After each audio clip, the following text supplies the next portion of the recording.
What up, everyone? This is Excess. And if you haven't already downloaded Ring of Elysium, then what are you waiting for? As this game could possibly be the survival royale game of the future.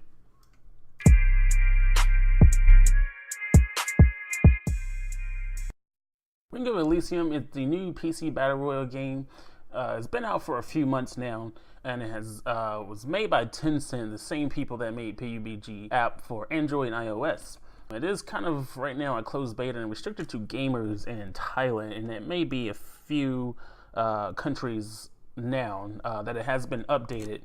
But I can say that this game, it runs much better than Pubg, but could it take over being the new survival royale game that people will go to and play in the near future, having Fortnite out and a couple other games even on the mobile? Some people that would say that this is a direct ripoff from Pubg, and let's be honest, it is exactly a ripoff from Pubg.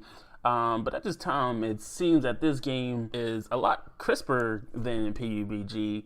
Not a lot of people, well, right now, a lot of people is catching on to the game, and a lot of people are downloading this game right now, and it is identical to it. You still have the same mechanics, the same thing you drop out of a plane glide using a glider. This uses a glider, not a parachute, to your destination. The same mechanics you picked up. You find weapons, you pick up ammo, and you basically kill each other. This game is in third-person mode, but it also, when you're shooting, it does offer a way that you can shoot in third person, or you can shoot in first person mode. If you hold it down, it will go into third person, as if you shoot, or if you click it, if you click the right button on your mouse button, it will go into first person.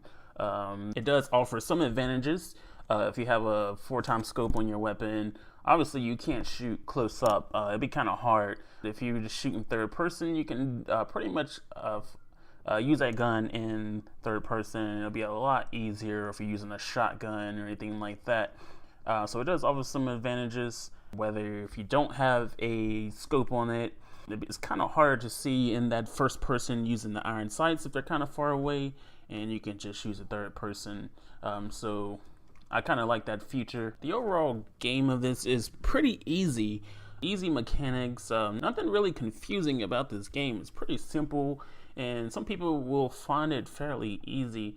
But the game itself, it is absolutely fun. It's gorgeous. It runs smooth, and I think a lot of people would enjoy this game if they download it. And I think this game is pretty sick. Now we're gonna get into some of the things that I find that is a problem I do have this game is the obvious language barrier. But if you get a few friends to download this game that play with you, then that shouldn't be a problem. And even if you don't have any people to play with, I kind of like go on my own, so it really doesn't matter. The game is pretty easy. If you're good enough, you can take out a whole crew by yourself. As I was saying, that the game is pretty easy. Just get you a sniper, you can take off 3 people. Most people in the game, if you go somewhere, will follow you. You can use markers and things like that. So it's easy. There's a way around that. Also, another problem is the customization of the game. It's not really too much to it. You earn these card credit. You can purchase crates, and in these crates it does have outfits and things like that. But some of them are not permanent. You have like a time limit on some of the things that you get in those crates, and some are permanent. So that can be a little frustrating. But when this game is so awesome, who cares about that? It doesn't have any effect or anything towards your gameplay by having that. But some other things do look cool. Gas masks and things like that is pretty sick. Another problem I have is the driving, the vehicles. I know you can go into settings and you can change the sensitivity of it, but it's actually pretty terrible in driving. Even if you go in there and try to fix it, the driving in is pretty terrible.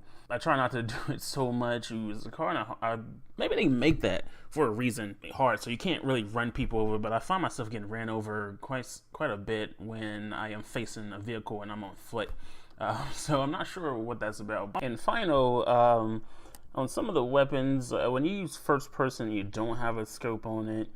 When you're looking through the sights, sometimes it can block the vision, it can completely block your enemy. But I haven't really had a problem with that. Like I said, you can use third person if you have that problem, if you don't have a scope. So it's not really detrimental to my gameplay. I really haven't had a problem with that.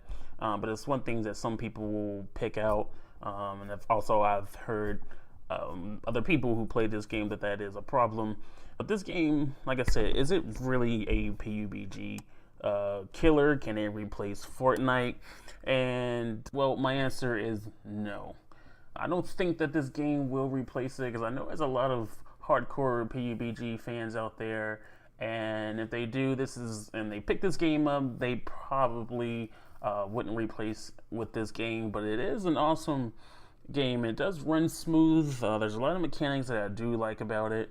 It is free to play, but I don't think it will replace it at this time, or not even Fortnite. The game kind of plays like Fortnite with the recoil, and it's almost like the mechanics shooting like Call of Duty. But I don't think that this game will take any place over any other Battle Royale titles.